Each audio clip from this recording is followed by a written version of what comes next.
ये 9th class के chapter 1 का सेक्शन 5 का टॉपिक है एवोल्यूशन ऑफ स्लेवरी सिस्टम, यानी दास प्रथा का उन्मूलन, दास प्रथा का अंत। ये 15 से लेकर के 17 सेंचुरी के बीच यूरोप में स्लेवरी सिस्टम बहुत ज़्यादा पॉपुलर हुआ। यह वह पीरियड था जब European countries world wide colonies establish करना शुरू किए थे। दुनिया भर में जो अपने अपने कॉलोनीज सब एस्टेब्लिश किए। जैसे उदाहरण के लिए 15th सेंचुरी में ही हमारे देश में ब्रिटिशर्स आए और धीरे धीरे यहाँ इंडिया को अपना कॉलोनी बना लिया।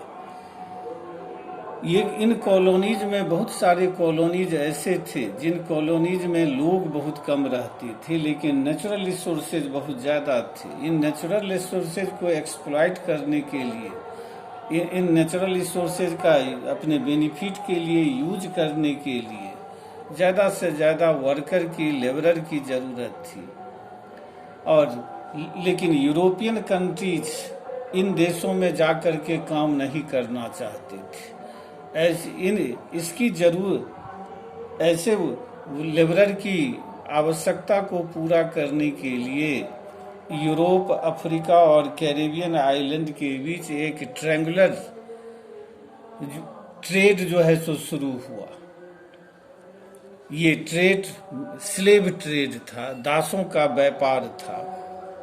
इसके अंतर्गत European trade slave traders Africa जाते थे और वहाँ के जो कबीला सब था, ट्राइब था, उसके सरदार चीफ से गुलामों को खरीदते थे, दासों को खरीदते थे। फिर इनको ब्रांडिंग किया जाता था, दागा जाता था, सैकलिंग किया जाता था, जंजीरों में जकरा जाता था और उसके बाद इनको जो है सो जहाज़ों में ठूस करके इनको वहाँ से यूरोप और फिर यूरोप से जो है कैरिबियन आइलैंड तक ले जाया जाता था। ये कैरिबियन आइलैंड आजकल के साउथ अमेरिका के में स्थित है, वहाँ तक ले जाया जाता था। और वहाँ जो यूरोपियन कंट्रीज के कॉलोनीज थे, उसमें जो प्लांटर्स थे, जो प्लांटेशन का काम करने वाले जो लोग थे, वे लोग इनको खरीदते थे और इनसे बहुत ज़्यादा काम लिया जाता था, बहुत ज़्यादा इनका एक्सप्लॉयटेशन होता था, इनका अपना कोई अधिकार नहीं होता था। ये कभी किसी काम को करने से इनकार नहीं कर सकते थे। अपने ऑनर या मालिक की हर बात को इनको मानना इनका ड्यूटी माना जाता था। इन्हीं लोगों के बल पर उस समय यूरोप में कॉफ़ी, शुगर, टोबैको, इंडिगो, इस सब की ज़बरदस्त मांग थी। इन मांगों को पूरा जो है सो कैरिबियन आइलैंड के इन्हीं कॉलोनीज में प्लांटेशन के काम के द्वारा जो है सो पूरा किया जाता था। तो इन्हीं स्लेव्स के मेहनत के बल पर यह आवश्यकता पूरी की जाती थी। जैसा बताए कि इनकी स्थिति बहुत खराब थी, इनको कोई राइट नहीं मिलता था। 18th सेंचुरी में फ्रांस के नेशनल असेंबली में लंबी बहस चली इस बात को लेकर के,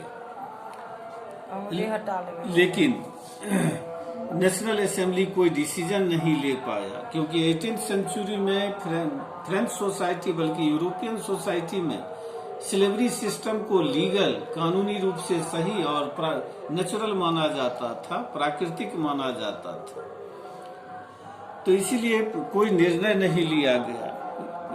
जबकि इस बात पर बहस हो रही थी कि क्या फ्रेंच कॉलोनीज के लोगों को भी, जिसमें स्लेव भी शामिल थे, क्या उन लोगों को भी जो है सो ह्यूमन राइट्स जो दिया जा सकता है कि नहीं। लेकिन ऐसा कोई निर्णय नहीं लिया जा सका।